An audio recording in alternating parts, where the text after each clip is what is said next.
자, 이번 차량은 현대자동차의 엔트리 SUV 베뉴입니다.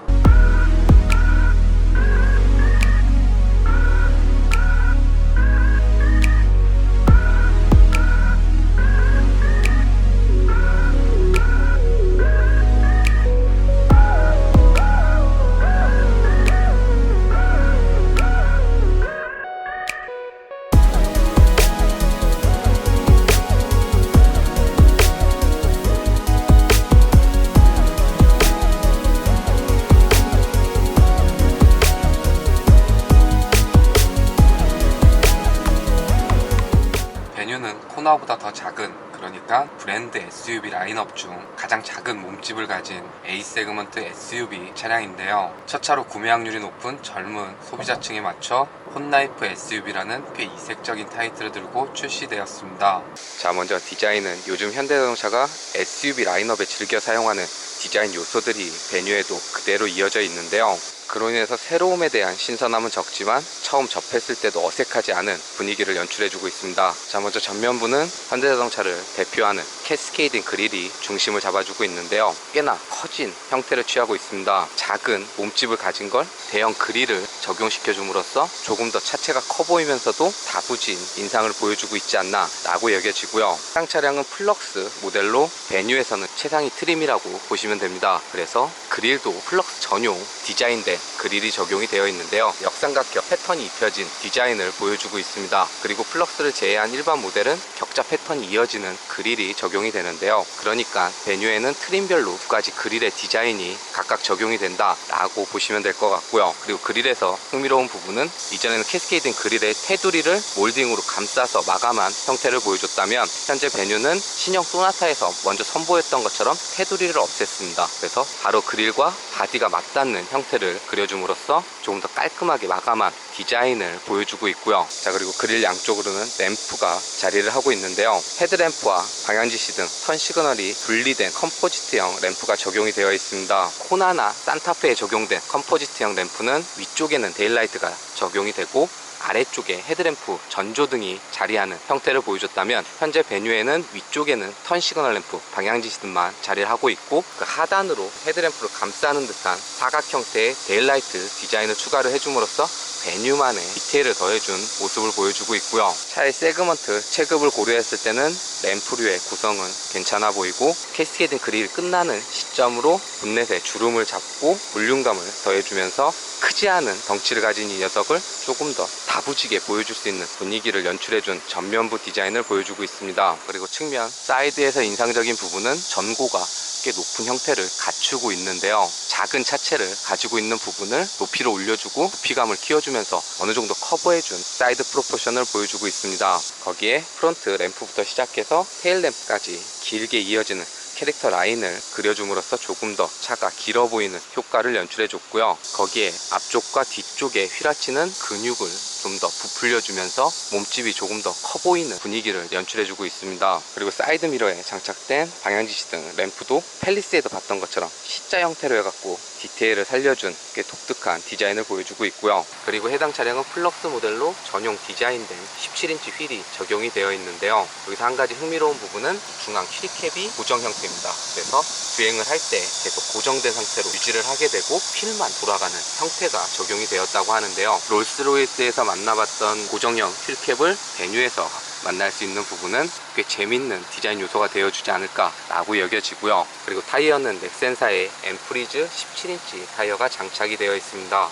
자, 그리고 플럭스 모델은 타이어 휠캡에서 봤던 것처럼 베뉴 앞글자인 V가 새겨진 엠블럼이 C필러에 자리한 모습을 보여주고 있고요. 자, 그리고 리어 후면은 전면부에 비해서는 꽤나 심플한 디자인을 보여주고 있는데요. 수평형 가로 형태로 그려놔서 조금 더 차가 안정적이면서도 넓어 보일 수 있는 디자인을 그려주고 있습니다. 그리고 테일 램프는 램프가 점등이 되고 그래픽이 표현됐을 때 꽤 독특한 형태를 보여주고 있는데요. 보는 각도에 따라서 이 반짝반짝거리는 형태가 달리 보이는 렌티큘러 렌즈가 베뉴에 처음으로 적용이 되었습니다. 이름은 상당히 어려운데 보여지는 그래픽 패턴은 차급을 고려했을 때는 꽤 멋진 디테일을 보여주는 테일램프 구성을 갖추고 있다 라고 여겨지고요. 위쪽은 방향지시 등 턴 시그널 램프가 점등이 되고 아래쪽으로 후방등이 점등이 되는 램프 구성이라고 보시면 될 것 같습니다. 자, 그리고 실내는 수평형 가로 형태로 그려내서 실내가 조금 더 넓어 보일 수 있는 레이아웃을 그려줬고, 사용하는 데 있어서 별다른 불편함이 느껴지지 않는 실용성 위주의 디자인을 보여주고 있습니다. 먼저 중앙 디스플레이는 8인치 터치 조작 방식의 스크린이 적용이 되어 있는데요. 양쪽 송풍구 에어벤트 중앙에 끼워놓은 듯한 이렇게 독특한 디자인을 보여주고 있습니다. 차급을 고려했을 때 디스플레이 사이즈는 적당한 편이고 터치로 바로바로 조작을 할 수 있기 때문에 사용성에 있어서는 별다른 불편함이 느껴지진 않았고요. 그 하단부로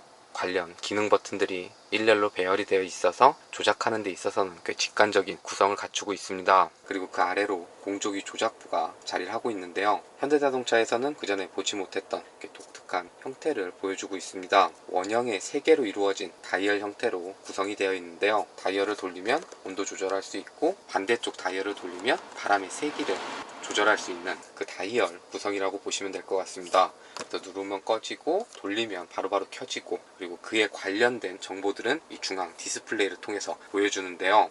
꽤 깔끔한 구성을 보여주고 있고, 굳이 설명서를 참고하지 않아도 조작할 때 별다른 어려움이 느껴지지 않는 공조기 조작부 구성을 보여주고 있고요. 그리고 그 아래쪽으로는 파워 아울렛 단자와 USB 충전 단자 2개가 마련된 구성을 보여주고 있습니다. 그리고 이쪽으로는 이렇게 스마트폰이나 물건을 수납할 수 있는 작은 공간이 마련되어 있고요. 별도로 무선 충전 패드나 그런 건 적용이 되어 있지는 않습니다. 기어레버 디자인은 크기가 조금 작게 느껴지긴 하지만 조작하는 데 있어서는 별다른 불편함이 느껴지지 않는 형태를 보여주고 있고, 그리고 그 아래로 시트의 열선과 그리고 핸들 열선 조작할 수 있는 기능 버튼이 마련되어 있습니다. 그리고 여기에 자리한 원형 다이얼은 드라이브, 주행 모드를 변경할 수 있는 그 다이얼이라고 보시면 되는데요. 더불어서 메뉴에는 트랙션 모드라는 지형 반응 모드가 하나 더 추가가 되었습니다. 그래서 먼저 드라이브 모드는 노멀, 에코, 스포츠 이렇게 총 3가지 주행 모드를 지원을 해주고 있고요. 그리고 버튼을 눌러서 트랙션 모드로 변경을 하고 다이얼을 돌려주면 스노우, 머드, 샌드 이렇게 총 3가지, 드라이브 주행 모드도 3가지, 그 다음에 트랙션 지형 반응 모드도 3가지를 지원을 해준다 라고 보시면 될 것 같습니다. 그리고 이 트랙션 모드는 메뉴에는 4륜구동 시스템은 적용이 안 되고 2륜구동, 그러니까 전륜구동 기반을 하고 있기 때문에 2륜구동 방식의 지형 반응 모드라고 보시면 되는데요. 본격적인 오프로드 주행을 할 수 있는 차량은 아니지만 비나 눈이 오는 일상 주행 환경에서 조금 더 안전한 주행을 도와주는 지형 반응 트랙션 모드가 적용된 부분은 차급을 고려했을 때는 꽤 인상적인 부분이 되어주지 않을까 라고 여겨집니다. 자, 그리고 스티어링 휠 핸들은 림의 크기나 두께 그리고 가죽을 쌓아놓은 형태에 있어서는 체급을 고려했을 때 꽤 괜찮은 구성을 갖추고 있고, 거기에 편의 버튼들도 조작하는 데 있어서는 별다른 불편함이 느껴지지 않는 핸들 구성을 보여주고 있습니다. 도어 손잡이 아래쪽으로는 가죽 감싸놓고 스티치 라인도 넣어놓고, 바라봤을 때는 실내 소재에 있어서 눈에 거슬리는 부분은 없는데요.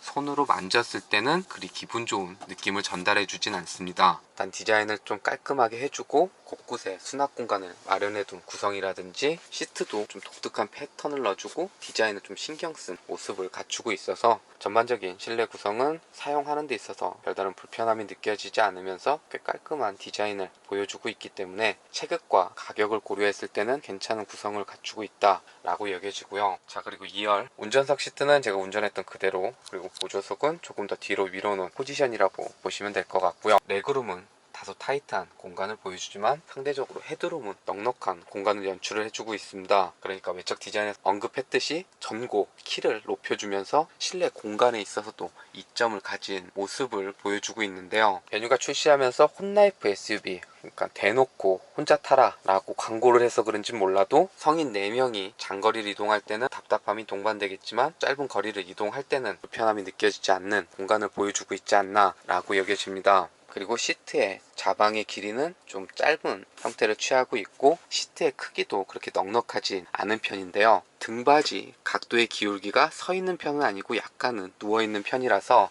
시트에 착자를 했을 때 별다른 불편함이 느껴지지 않는 시트 구성을 보여주는 부분도 괜찮아 보입니다. 이외에 2열에 별도로 마련된 에어벤트라든지 시트 열선, 그리고 중앙에 팔걸이 컵홀더 같은 구성들은 적용되어 있지 않다라고 보시면 될 것 같습니다. 자, 그리고 트렁크 적재 공간은 이 아래쪽을 눌러주게 되면 오픈되는 전동식은 아니고 수동 개폐 방식이라고 보시면 되고요. 적재 공간은 체급을 고려했을 때는 실용성 있는 공간을 갖추고 있습니다. 그리고 이렇게 선반을 사용을 했다가 사용하지 않을 때는 이렇게 보관할 수 있는 디자인도 괜찮아 보이고요. 이 아래쪽으로 별도로 수납할 수 있는 공간도 갖추고 있고, 2열 시트는 폴딩이 되기 때문에 상황에 맞춰서 트렁크 적재 공간을 활용할 수 있는 부분은 괜찮아 보입니다. 다시 닫을 때는 이쪽 손잡이를 잡고, 자, 먼저 파워트레인은 1.6L 가솔린 엔진을 품고 있고, 변속기는 IVT 무단 변속기가 제결되어 있으며 최고 출력은 123마력, 최대 토크는 15.7 정도의 성능을 발휘합니다.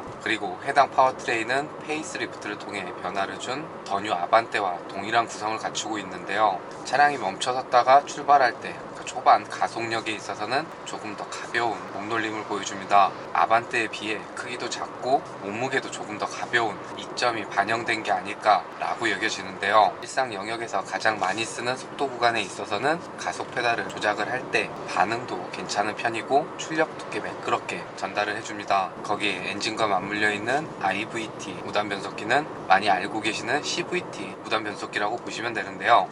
단 이 점, 무단 변속기가 RPM을 어느 정도 고정시켜 놓고 거기서 속도가 오르고 내리고 하는 움직임을 보여줬다고 하면, 현재 베뉴에 적용된 IVT는 가상의 8단 변속을 만들어줘서 가속 페달을 가져가면 RPM이 올라갔다 내려갔다 하는 일반 변속기 같은 움직임을 보여줍니다.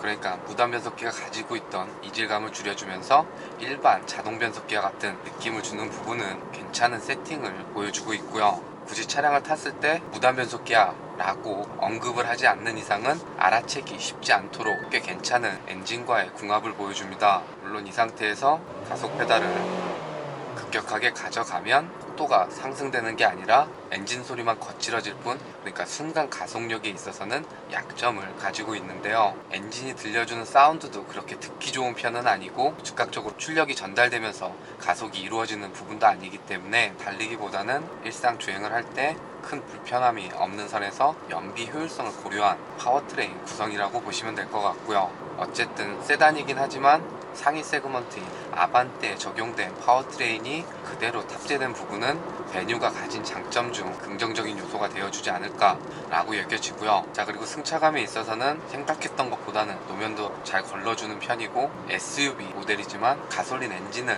품은 덕분에 조용하면서도 부드럽게 주행되는 느낌은 괜찮은데요. 단 체급이 가지고 있는 가벼움은 느껴집니다. 그리고 그 가벼움은 노면 상태가 고르지 못하거나 요철 구간을 지나갈 때는 좀 튀는 듯한 승차감을 연출을 해주는데요. 불쾌감이 지속되는 시간이 그렇게 길게 느껴지진 않기 때문에 전반적인 승차감에 있어서는 세그먼트에 준하는 무난한 승차감을 보여준다 라고 보시면 될 것 같고요. 그리고 무엇보다 베뉴가 가진 장점은 꽤 메리트 있는 가격 구성이 아닐까 라고 여겨지는데요. 1,400만원부터 가격이 시작되긴 하지만 그건 수동 변속기 모델 사양이고, 무단 변속기가 적용된 모델은 1,600만원부터 시작해서 현재 시승하고 있는 플럭스 풀옵션 차량은 2,200만원 정도 가격이 구성이 되어 있는데요. 파워트레인 구성이라든지 전반적인 상품성을 봤을 땐 꽤 매력적인 가격 구성을 갖추고 있어서 이 부분은 베뉴가 가진 가장 긍정적인 요소가 되어주지 않을까 라고 여겨집니다. 자, 그리고 핸들 조향은 조향하는 대로 꽤 말도 잘 듣는 편이고, 그리 크지 않은 덩치를 가진 이 녀석을 거동시키는 데 있어서 별다른 불편함이 느껴지진 않는데요. 현재처럼 가다서다가 반복되는 도심, 일상주행에 있어서 적은 힘으로도 조향이 이루어지는 무게감에 있어서도 차량 성격에 맞는 적절한 세팅을 갖추고 있다 라고 여겨집니다. 그리고 브레이크 제동력은 브레이크 페달에 발을 가져가면 초반에는 약간 안 밟힌 듯한 느낌을 주다가 조금 더 힘이 가해지면 제동이 이루어지는, 그러니까 초반보다는 중후반 쪽에 조금 더 담력이 몰린 세팅을 보여주는데요. 처음에 어느 정도 적응의 시간이 거치고 나면 일상 주행을 할 때 제동력에 대한 별다른 불편함은 느껴지진 않지만, 그래도 초반이나 중후반이 아니라 좀 일정하게 제동이 이루어지는 담력으로 세팅이 되면 어땠을까라는 생각은 남습니다. 그리고 체구가 작음에서 오는 이점도 가지고 있는데요. 좁은 골목길을 지나갈 때나 지하 주차장을 들어가거나 나올 때, 그리고 주차할 때 차체가 그렇게 크지 않기 때문에 좀 더 수월하게 운전을 할 수 있는 부분도 괜찮고, 세단보다는 지상과 좀 높은 편이라 전방 시야라든지 측면에 잡히는 사각지대라든지, 그리고 룸밀러를 통해서 보여주는 후방 시야에 있어서도 꽤 열린 시야를 제공을 해주기 때문에 운전이 아직 서투신 분들이나 첫 차로 구매했을 때 좀 더 수월하게 운전을 할 수 있는 이점은 가지고 있습니다. 외부에서 유입되는 풍절음이라든지 타이어가 노면과 맞닿는 하부 소음에 있어서는 어느 정도 실내로 유입되는 모습을 보여줍니다. 그러니까 딱 소형 세그먼트가 가진 그 정도의 방음을 보여주는데요. 일상 주행을 할 때 그렇게 크게 거슬리는 부분은 아니었던 반면 주행을 할 때 노면이 불규칙하다거나 요철 구간을 지날 때 실내에서 잡소리가 들리는 편이었는데요. 세그먼트를 고려하면 이해가 가지만 그래도 조립 마감에 조금 더 신경을 써서 개선을 해주면 어떨까라는 생각이 드는 부분이었습니다. 그리고 엔트리 모델이긴 하지만 기본 사양, 그러니까 가장 저렴한 모델까지 몇 가지 운전자 지원 시스템을 기본 탑재해준 부분은 인상적이었는데요. 지정한 속도로 차량 간격을 유지해서 주행이 이루어지는 어댑티브 크루즈 컨트롤이 아니라 일반 크루즈 컨트롤이 적용은 되어 있지만 차선 유지 어시스트는 속도가 60km 이상에서는 핸들을 직접 조향해주는 보조 기능까지 포함이 되어 있습니다. 거기에 전방 충돌도 단순히 경고를 주는 기능이 아니라 멈춰서는 보조 기능까지 적용이 되어 있어서 기본 트림에서도 몇 가지 운전자 지원 시스템을 누릴 수 있는 부분은 베뉴가 가진 긍정적인 요소 중 돋보이는 부분이 되어주지 않을까라고 여겨지고요. 자, 그리고 연비 총 주행거리는 270km 정도 이동을 했고요. 연비는 트림상 리터당 13.2 정도 보여줬습니다. 그럼 남은 주유량 가지고 이동할 수 있는 거리가 262km 정도 표시가 되니까 1회 풀탱크 주유했을 시에 대략 한 530에서 40km 정도 이동할 수 있는 연비를 보여줬다 라고 참고하시면 괜찮을 것 같고요. 요즘 새롭게 선보이는 대부분의 차량들은 몸집을 키우고 커진 덩치를 내세우는 반면 세그먼트 중에서도 가장 작은 차체를 가지고 등장한 이 녀석은 첫 차로 구매 확률이 높은 젊은 층을 공략한 상품성을 갖추고 있었는데요. 개성 강한 디자인과 여유롭진 않지만 딱히 부족하지도 않은 편의사양, 거기에 전반적인 상품성 대비 합리적인 가격 구성은 꽤나 긍정적이었던 현대자동차의 엔트리 SUV 베뉴였습니다. 네, 안녕하세요. 예, 개그맨 양성국입니다. 안녕하세요. 저는 레이싱 모델 엄지아입니다. 안녕하세요. 시청자 여러분, 저는 레이싱 모델 한소울입니다. 안녕하세요. 레이싱 모델 K라고 합니다. 우리 또 자동차 전문 TV 레드 알펜 TV 레드 RPM, 레알 TV. 레드 RPM TV 여러분들 레알 TV 많이 시청 부탁드립니다. 많이 시청해주세요. 많이 구독해주세요. 많이 시청해주세요.